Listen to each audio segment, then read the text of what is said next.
Welcome to Resilient Minds 365, where we discuss the resilient stories of entrepreneurs, professionals, and students with mental illnesses to encourage you to strive, thrive, and live in abundance. I'm your host, Cleoni Crawford.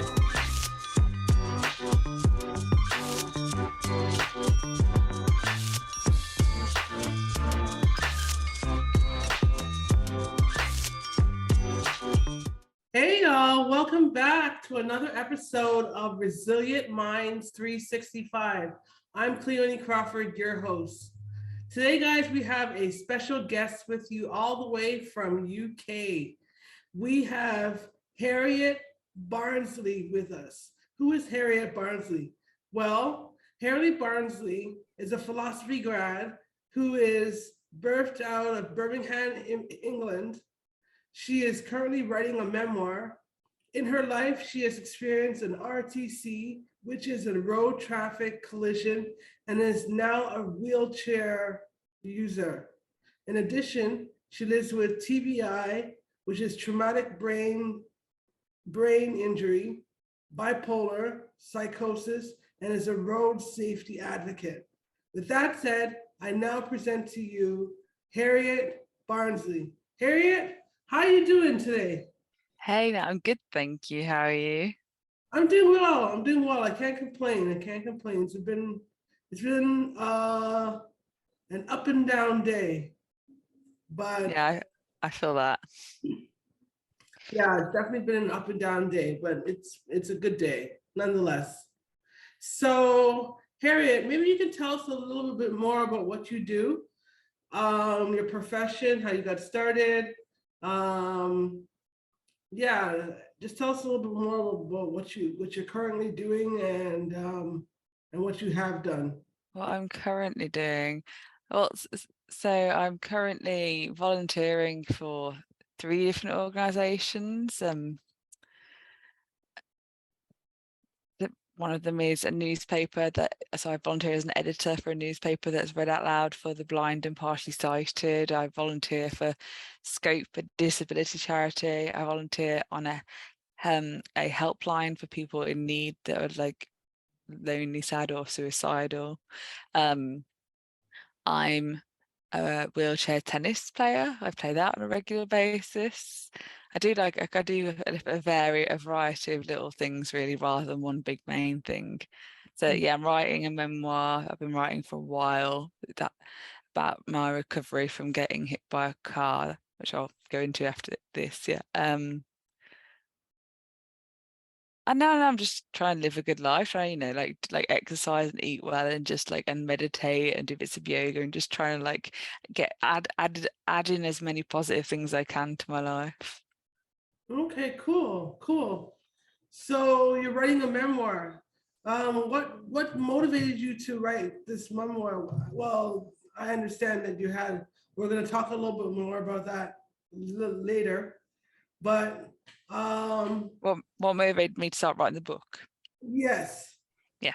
So I had a really big accident. It was the worst of my life. And then a few years later, I started a blog to kind of communicate, just tell the world a little bit more about what the pain that I was going through and kind of make sense of it myself. And lots of people reached out. I've had saying I had one friend reach out saying she was mentally paralyzed, couldn't get out of bed, had to have medication to get out of the room to the toilet, and then just saw what happened to me on Facebook, and then saw my little milestones, oh, I stood up today for the first time in 4 months, and every little milestone, and it kind of gave her the courage and strength to get better and move out and get a job and have a life for herself. And I've had that was a very a big example, but I've had a lot of people reach out to me saying seeing what you go through and what you continue to go through despite all the challenges, and what you make of life really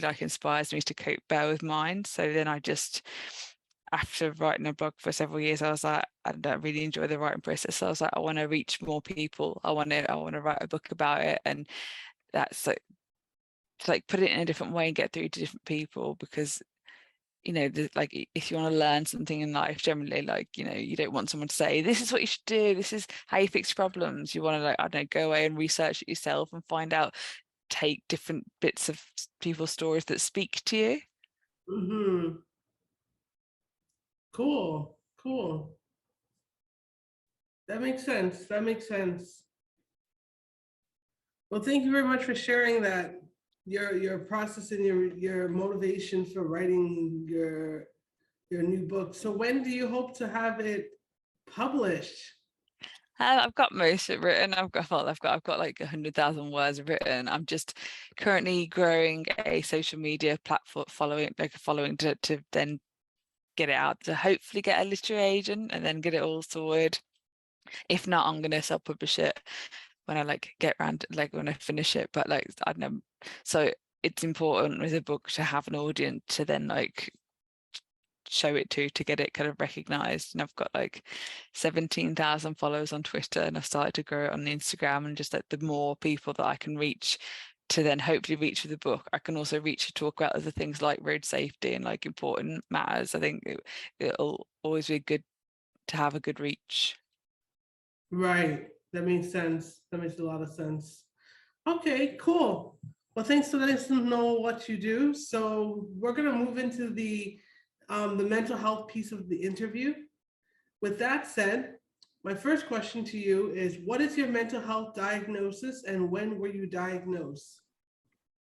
Uh, it was organic mood disorder. I've had slash psychosis slash bipolar. I don't know which one of those overrules it. Maybe bipolar is the most recent one. So like that's the one we're dealing with. I don't know that, but the brains are a funny thing, aren't they? But and I received that diagnosis in like September 2020. Mm-hmm.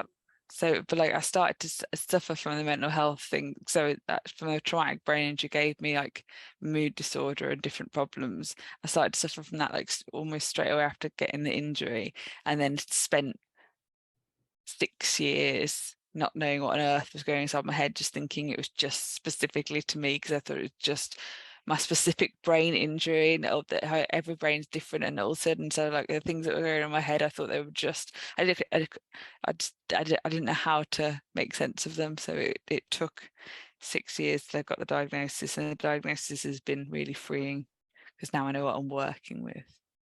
That's good. Okay, that's good. Okay. And the next question, so tell us your mental health story of resilience. What did you have to go through? Um, the whole journey. What was the journey like? Okay, so I never had mental health problems before I got hit by a car. And then in 2014, I was standing in a bus stop with my oldest best friend, and a car crashed into the bus stop at 101 miles an hour, which is 60 miles an hour over the speed limit of the road, killed my friend instantly, put me into a coma. And then I woke up the coma to like a new world that I just couldn't really comprehend it. Like, how do you get your head around what's happened? Like, I've got I've got permanent fatigue. I had bones growing in the muscle of my hip, like for 5 months, ripping apart our muscle. Morphine didn't take away the pain. I was lying in hospital, couldn't move a single part of the body, and didn't know what was going on or like what had happened. But just kind of chose to like deal with it and cope as much as I could. For the 5 years after that, I just did all the physical recovery. I tried as hard as I could to bury all the pain that I felt inside and just work on get myself stronger. And then after 5 years, um, I didn't sleep. I had stopped sleeping like quite soon after getting hit by a car. But so I didn't sleep. I sleep for like 20 minutes a night most nights, like, and then I got really, really, really sad, and like felt I just didn't know how to keep up with the normal world. I didn't feel like I fit in with the normal world anymore, and just not even sad, just got depressed, just got flat, just had nothing in my head. There was nothing, I couldn't think of anything to say, couldn't think of anything to do, couldn't think of anything at all. Like massive mind fog for like 3.5 months every single second of the day. I thought I had to die to escape the pain. But when I was sitting in my car waiting to die, the car behind me didn't crash into me and kill me. It just like bumped it. And then the police pulled me out of my car and put me in a jail cell every night where they were looking for a hospital bed for me. And in that time, I'd closed my eyes and was in the psychosis nightmare where like I literally I lived in hell for like it felt like an eternity. And I can remember like all the treatment that was done to me and all the horrible things. It's just like, yeah. And then getting out of that headspace has been the most freeing thing ever. Just not actually living in hell, not being stuck in the terror that was my mind. Mm-hmm. I don't know if that answers your whole question. I can't remember. No, that does. It does. Definitely. Definitely. Wow. That sounds like a crazy journey. Yeah, I mean the interesting thing with psychosis, I don't know if you know much about psychosis, is the whole like I just got detached from reality because reality was so hard. I just couldn't understand like the world that I was really physically active before. I was really physically like I was athletic and I'd run all the time. I'd stand up on my feet for work all the time, and now I can't ever do that again. So I've had to learn by like and I can walk a little bit, but I have to use a wheelchair for any distance, and just not being able to like move my body has been like I lost that train of thought. And you said, what did you say? Sorry. The question Yeah. is, tell us your mental health story of resilience. No, your last little bit. I forgot the last question. I don't know. No, I can't remember either. Sorry. That's okay. So we'll move to the next question. So what did you have to do to overcome or bounce back from your low points? List all the resources.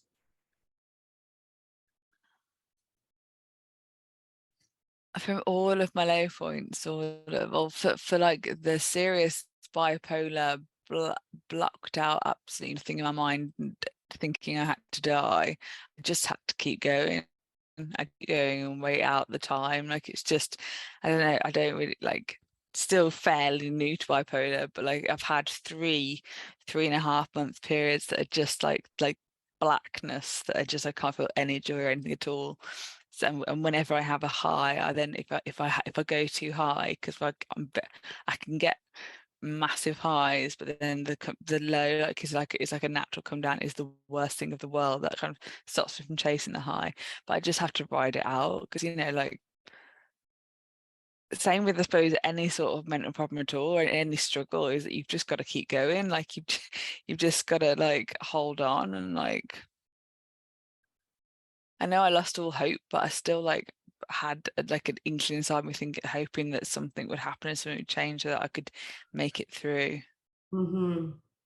And then that turned out to be getting sectioned, was like getting put into a mental hospital, was like what I needed, because I could surrender. I didn't have to look after myself, and I wasn't in a state to function properly. And they looked after me, they fed me, they changed the bed sheets, they like gave medication and kind of monitored me. And I needed to kind of like surrender to that, to someone else helping.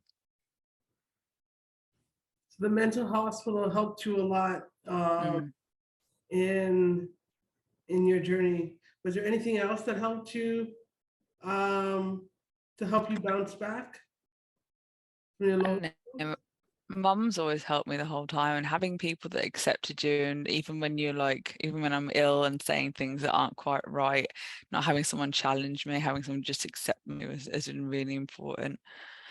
Exercise has been like, but there's all the different little bits, like all the different bits of self-help kind of together. Like it's not just one specific thing. It's making choices to look after myself, and go take the hard route rather than the fast easy route, like purposely avoiding drinking alcohol when you don't feel well, because it doesn't ever help a mental state. Okay. All right. The next question I have is, what are 3 things you wish you had available when you were at your lowest point?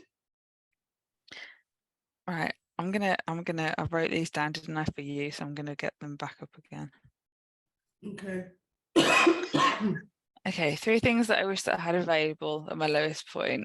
The knowledge that I was suffering from bipolar, rather than thinking it was just a specific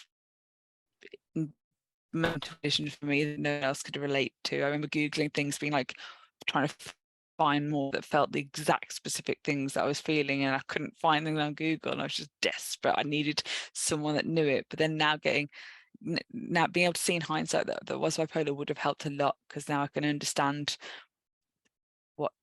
that what's happening in my brain is actually a medical condition. A condition is something that can be like treated with medication. Number one. Other people's stories of how they'd overcome similar things. Again, I thought I was like, what's it, a man on an island. I thought I was just the only one that had my specific circumstances, and find my stories and experience is very specific, but there are so many overlaps with so many different people's stories. I just like, it's human connection and people and learning about other people's struggles and watching how they dealt with them, or like, I just was desperate for information on how other people had faced horrendous things and got through it. Like, that would have like really like helped.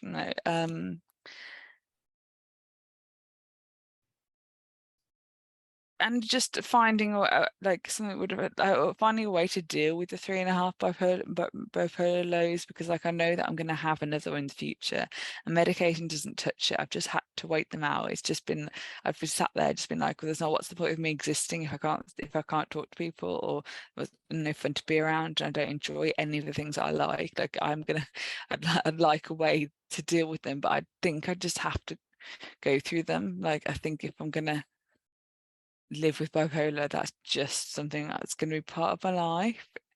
It's just really scary, isn't it? Like, it's every single second of the day for like, and 3.5 months isn't a long time to some people. They have things for years, but I don't know how to survive that. Okay. My next question to you is, what words of hope can you give to our listeners? What would you tell them? I'd just always say keep going. I'd just say keep going, and then and believe it or not, you can deal with whatever is thrown at you. You can deal with it. You might not like it, but it might not be convenient or ideal, but you're able to accept whatever you get through, like whatever comes your way, and that in itself is freeing, and you can do it. Like,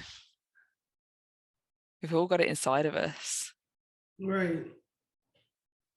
And my next question is, what was it like going from being in someone who's standing, who you know, To to, disabled.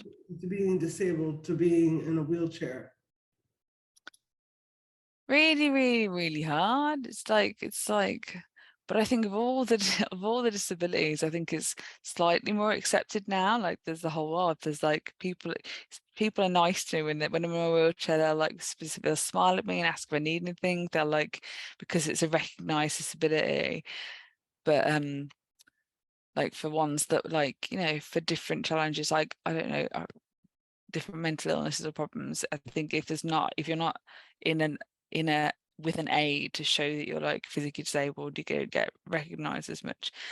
It's hard, because like, going from able to disabled means that like I know what I've lost, and I know what I was capable of, and like I know all the things that I could do that I can never do again. And it's trying not to focus on those and wish that people, because it's really hard to keep up with the real world in a wheelchair. And like, I have, my friends would see me, and their friends that knew me before, they'd be like, oh, can we not just go to this place, like, you want to come to this gig, or like go for a walk, or just even come to the pub and just like come to the distance, and they can't seem to comprehend, or couldn't seem to comprehend, that I can't keep up, and it's not physically possible. Like, I just, people, because I look quite normal, like I look able, apart from the fact that I've got a constant foot splint, and I use crutches for little distances and wheelchair for bigger. But then even then I get out of the wheelchair when I arrive at places, and people kind of look at me and think, oh, you're faking it, sort of thing. And it's a bit like, why would I sit in the wheelchair in the first place if I didn't need one, you know? Why would you? Mm. Wow. Okay. And how was the grieving process um, for you for when you became in the wheelchair? Well, at first I never really I didn't really grieve for myself because my best friend was with me at the time and died, and like she was the most important person to me outside my family, and so I kind of just like didn't want to feel bad for myself when she was dead. Like but like eventually over time I kind of had to, like, I've grieved very, very, very slowly for myself in little pieces. Like it's hard to be sad that your body's not as able and your mind is not as able, but still know that you can live a beautiful life. It feels ungrateful. I feel like I don't want to moan to the rest of the world about all the things that I find hard. Mm-hmm. So it's been just a very staggered process that's like, Okay, cool. So now we are going to switch topics a little bit. Um, so basically, as you can see behind me, there's a book. The book is called The Music of My Life. It's about my journey with music therapy and bipolar disorder. So my question to you is, what type of music do you like? I want to ask you questions about your story and your book. Okay, no. Music, no. So music, I absolutely love grime music. I absolutely love grime and rap, but I don't know why. It's just so alive and so energetic, and they're so humorous, and they're just so clever with their words. And the bass is always good. Cool, cool. So grime and rap. Yeah. Okay, awesome. So I've never heard of grime music before. Can you give me an example of one song that you like? I'll give you an example of so you know Wiley. Who? Wiley? No? Wiley? Yeah. No. Like, yeah, I don't know, Skepta, JME, you don't know, you've never heard of grime. Like, but is it a British thing? I don't know. Like, Maybe, maybe. I'll have to look it up. I mean, yeah, I can't comprehend it. I just wait, I'm gonna get my grime playlist up and just like see.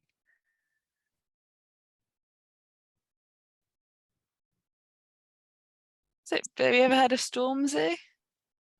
Hmm? Stormzy? Have you ever heard of Stormzy? Stormzy. Yeah. No. I'll look them up. Okay. Okay. Yeah. So sorry, I can't. I'll look it up. Stormzy.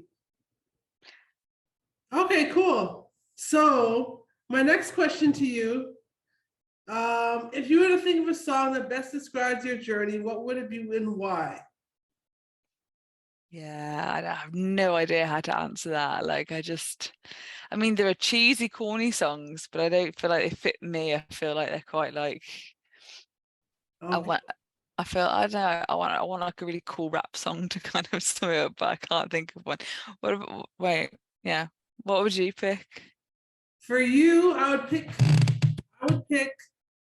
Eye of the Tiger from Survivor. Thank you. It's a flattering choice of song. Yeah, I like that song. It's a really cool song. Tell me about your music therapy and your Well, for me, I just listen. I just listen to a lot of music, and sometimes I'll either sing or freestyle rap. And I used to dance. Um, Music therapy is big for me. Like where I would engage in a lot of musical expressions. Um, just to kind of, cope with my illness. To like release tension and stuff, to kind Yeah. of get it out of you. Yeah, it does. Like, for instance, when I was going through my depression, for 1 month, I played the song Happy from Pharrell for 1 month straight. And it's just so I can get out of the depression. And so I would dance to it, I would sing to it, and I would just keep playing it over and over and over until I actually was able to connect with the lyrics. To give you like a little bit of respite, just a break from your like feeling so like. Exactly. Yeah. Yeah, so music therapy is very important to me. I think it's important. I think that hospitals and that they should have music therapy programs, because it's helpful. So I really, really relate to like all of that because so whenever I get ill I've been put in hospital twice with psychosis, and each time they take my driving license off me because obviously like I've got a medical license and I'm not safe to drive if I'm ill. But that's like a double-edged sword, because when I'm well and I'm fine, like because I can't do the physical exercise, and I can't like run to music or walk to music and stuff, I get in my car and I put on like all like my favorite songs and just drive around like in the sun, just listening to it, kind of like that's like takes the place of like not being able to ever run again. I kind of get it from that. So like when I'm not allowed to drive because I'm ill, it's kind of like, but that really helps me. It's really like medicine. Yeah, music is definitely medicine, for sure. So my last question is, how can we stay in touch with you? What are your social media handles? Cool. Yeah, thanks. So one of the best ways is to find a way to reach me is to just type Harriet Barnsley into Google. My Twitter is Harriet Barnsley. I assume that you're going to write my name on this thing afterwards. My blog is called This Too Shall Pass 464, but just like put my name to Google and you'll be able to find a way to contact me. But probably best on Twitter, really, because that's our main platform for. Yeah. Find you. Perfect. Yeah. So in the show notes, I will be posting your contact information based on what you've sent to me already. Yes, please. That'd be great. Yeah, I'll be posting your information in the show notes. Yeah, well, Harriet, thank you very much for being a guest on our show. We learned so much. It was definitely a really great story. Thanks for having me. Yeah, you're welcome. Thanks for being a guest on the show. Really appreciate it. With that said, to all you resilient minds out there, until next time, please subscribe to us on all our platforms, and don't forget to rate the show and leave a review for us on Apple Podcasts. Also join the community of Resilient Minds and sign up for our monthly newsletter at CleoniCrawford.com. Be sure to grab a copy of my book, The Music of My Life, on all Amazon marketplaces to get to know me better. If you can think of one person that can receive value from today's show, or who can receive value from today's testimony or connect with the testimonial, please share it with them. Feel free to share.